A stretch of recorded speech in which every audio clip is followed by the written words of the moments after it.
好嘅良心未得狗肚狗。因讲子不嫌母醜，狗不嫌家貧。也幾位係講做人子者唔會因為阿妹生女仔，也係身份唔高來欺嫌佢。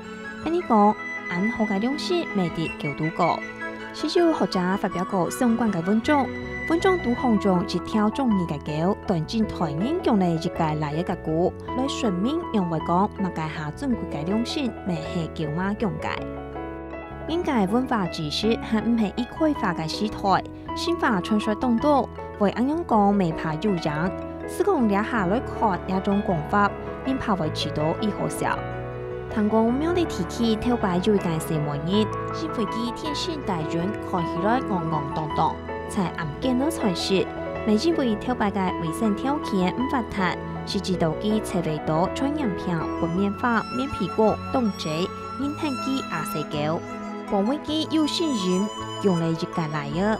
雖然人來人去唔知萬人將係阿爸，是講古論族頭生後孫，做來嘅沙當政治、當政治、當為讀書。下後未做官做幫做，地方人都講佢當強，做來嘅界就嚟講命，永久記得家妹埋線學記，教佢讀書嘅恩情。